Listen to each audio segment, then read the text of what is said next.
Gosto muito do que estás a ouvir. A propósito, desculpa lá estar a interromper, mas já és cliente Iberdrola? Como não? Então tens de ouvir antes isto. Quem fica na Iberdrola ganha mais. Descontos, vantagens, ofertas e só por aderir ganha 100 euros. Se a poupança e a energia verde também são música para os teus ouvidos, liga 800 500 500. Iberdrola. São 8 horas.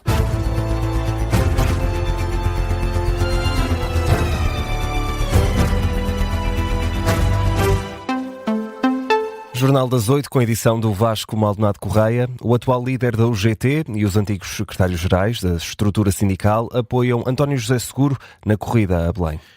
O apoio do atual secretário-geral da UGT, Mário Mourão, e de Torres Couto já tinham sido divulgados na comunicação social nos últimos meses.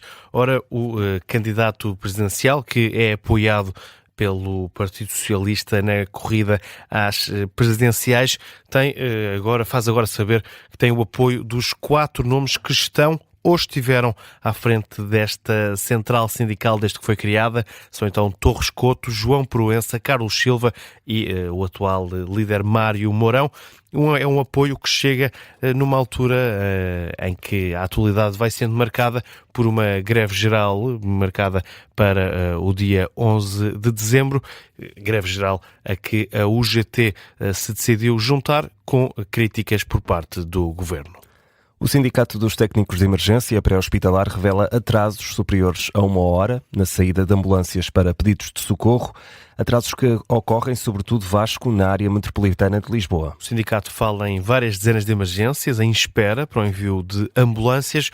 O Presidente Rui Lázaro atribui estes problemas a uma série de medidas aplicadas pela nova administração do INEM. A área metropolitana de Lisboa, que é de onde recebemos denúncias de maiores atrasos, onde se verificam mais atrasos, já é por si só uma zona deficitária de números de ambulâncias, quando, por instrução do seu Presidente, se acabam por encerrar desde o início de dezembro algumas ambulâncias para priorizar o CODU, pois a consequência direta, infelizmente, são os atrasos que se verificam e que, se não forem corrigidos, esta instrução poderá provocar ainda mais, sobretudo nas semanas difíceis que se avizinham, de épocas festivas e de picos de gripe.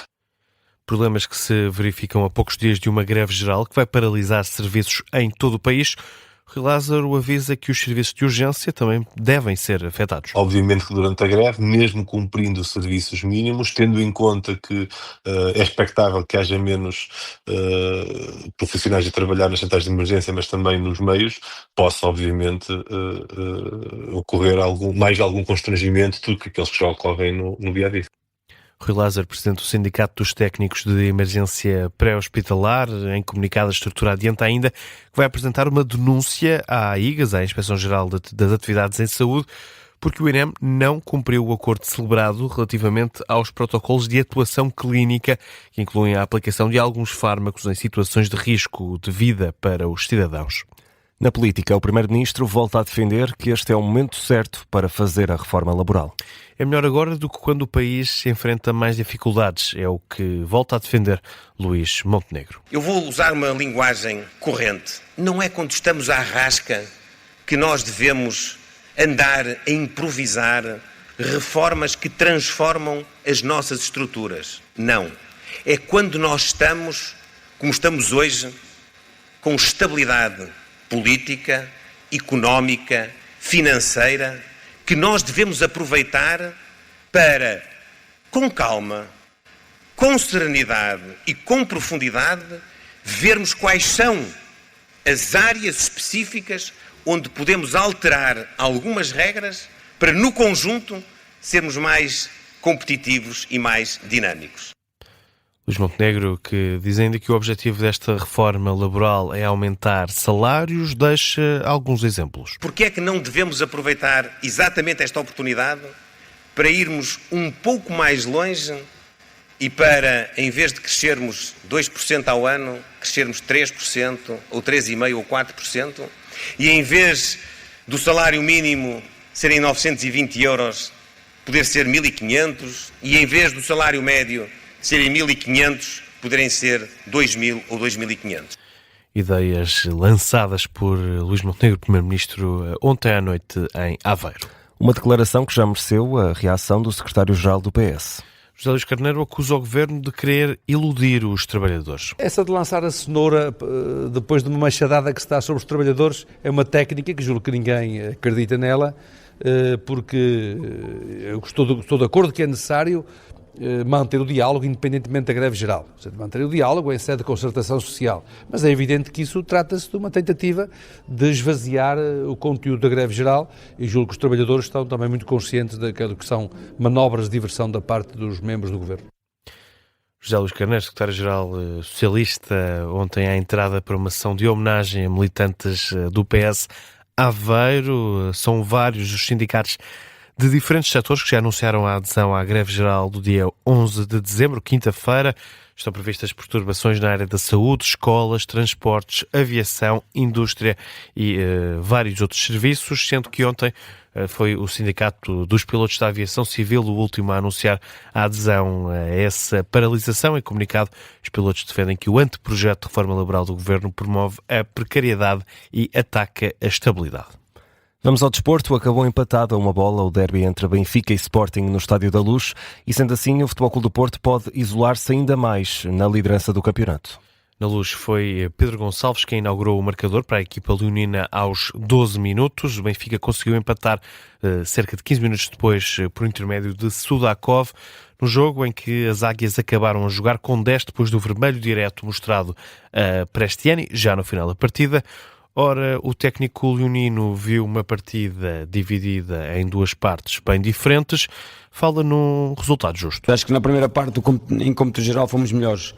A segunda parte, o Benfica melhor no sentido de que conseguiu ter mais bola, nós não conseguimos tê-la, falhámos muitos passes, não estávamos com a energia tão boa como tivemos na primeira parte. Acho que na primeira parte estivemos muito bem, fomos pressionados, um bloco mais alto. Análise de Rui Borges, uma análise com que José Mourinho, técnico do Benfica, não concorda. Duas partes é sermos demasiado simpáticos com o Sporting e um bocadinho antipáticos com os nossos. Acho que começámos mal e por nós começarmos mal, o Sporting consequentemente começou bem. Marcámos um autogol, o gol do Luís Soares é um autogol. Na segunda parte fomos francamente melhores. O Benfica tem agora 29 pontos, está na terceira posição, atrás do Sporting que segue com 32. Já o Porto entra em campo amanhã, nesta jornada 13, frente ao Tondela.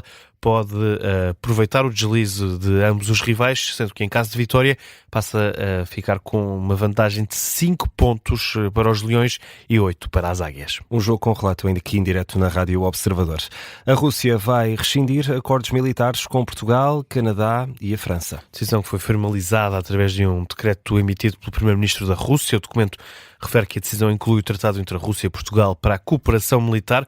Foi assinado em agosto de 2000, assim como um pacto de 1989, na altura firmado entre a antiga União Soviética e o Canadá, além de um protocolo de 1994 com a França. O governo russo diz que estes 3 acordos careciam de relevância estratégica na conjuntura atual.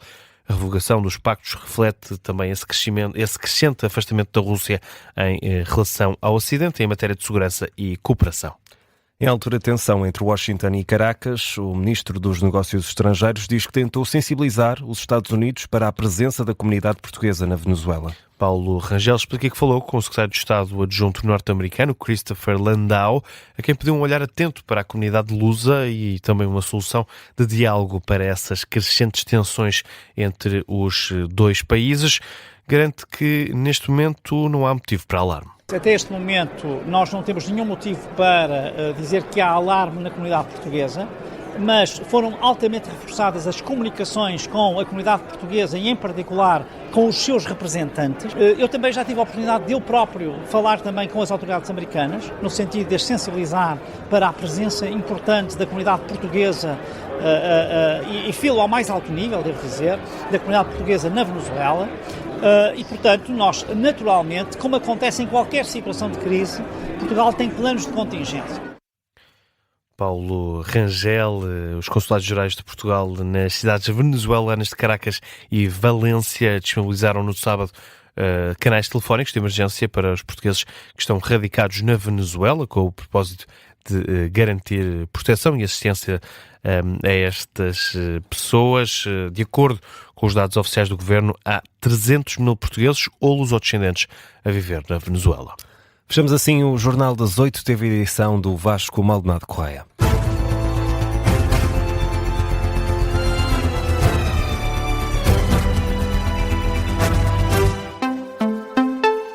Gosto muito do que estás a ouvir. A propósito, desculpa lá estar a interromper, mas já és cliente Iberdrola? Como não? Então tens de ouvir antes isto. Quem fica na Iberdrola ganha mais. Descontos, vantagens, ofertas e só por aderir ganha 100 euros. Se a poupança e a energia verde também são música para os teus ouvidos, liga 800 500 500. Iberdrola.